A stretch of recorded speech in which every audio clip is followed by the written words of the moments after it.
The short weapons training at Qi Elements starts with the cane. Many of the cane techniques are also applicable to the saber and sword. So as I go through the cane techniques, I'll point out the ones that are also applicable to saber and sword. Of course, the major difference between cane with its rounded wooden shaft and the saber and sword is that the cane can't cut.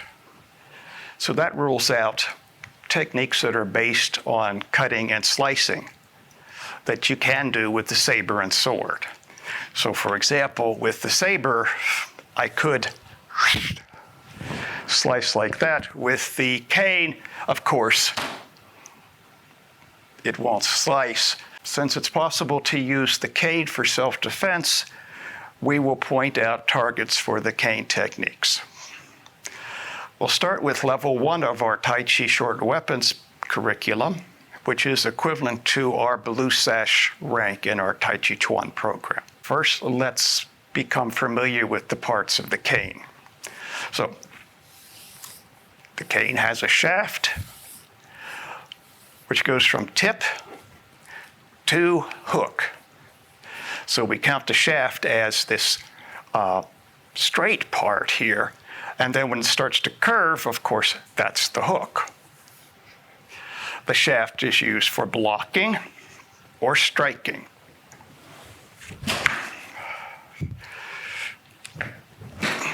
Like the saber, we want you to recognize that there's a point on the shaft of the cane, 1/3, 2/3, at 2/3 up the shaft, that you can use for bracing the cane in blocking or pushing. So block, block, block, block. And then if we want to push, if we tried pushing without the bracing, probably come and hit you in the face. So the 2/3 point is the strongest position on the shaft for the blocking or pushing. If we go up here, you could try this for yourself. If you have a cane, it's up here. This is weak. And if you go down here, that's weak too. So the 2/3 point is where you want to brace the cane. This also works with saber because if you remember the introductory lesson, the saber is flat on the back of the blade up to the 2/3 point. So you can brace the saber on the 2/3 point, but no higher because, of course, the top third of the back of the saber blade is razor sharp. Of course, we're using theatrical props as our saber and sword, but still we want to keep up with the respect for the weapon and also to show in the Chinese martial arts culture that we are cultured people and not stupid. When you're bracing the cane, don't put your fingers out in front, because if you're fighting with somebody who has a hammer or a baseball bat or some other hard weapon, you get your fingers easily hurt if you put them in front. And it's also good training for saber, where if you put your fingers in front of the blade, you'll just look stupid. The tip. At the end of the shaft, tip, which can be used for striking. Now the tip of the sword and saber are sharp. They would pierce. This delivers a blunt force. Use the tip against areas on your opponent that are vulnerable. For example, throat, eyes, and on the conception vessel here, many points that you can strike with the tip. And you can also use the tip for a flicking attack like so.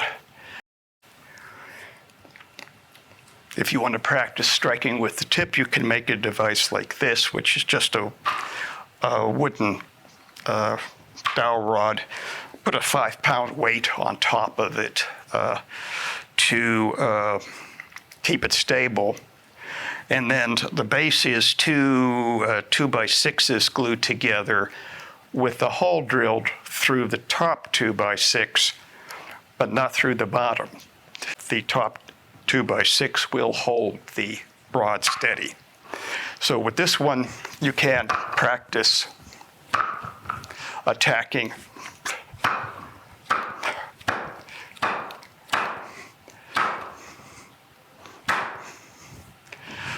with the tip.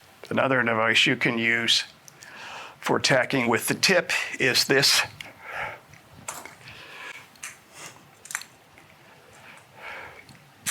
It's simply a coat hanger or a piece of wire. I've got a little zip tie up there in the ceiling. I got a wiffle golf ball here, another zip tie holding the golf ball to the rope.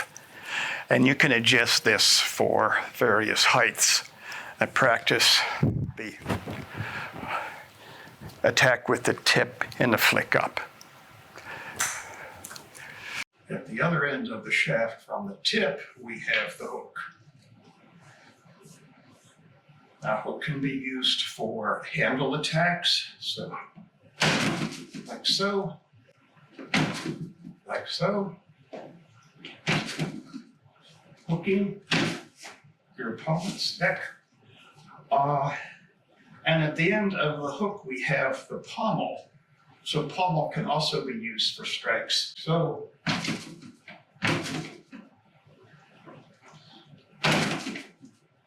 we can also use the hook like the ring of the saber.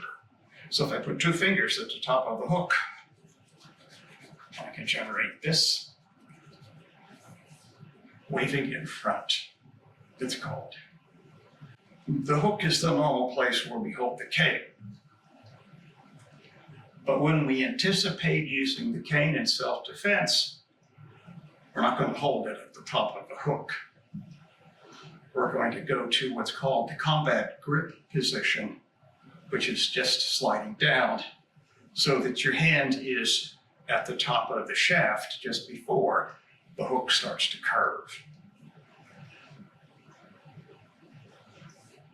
Combat grip.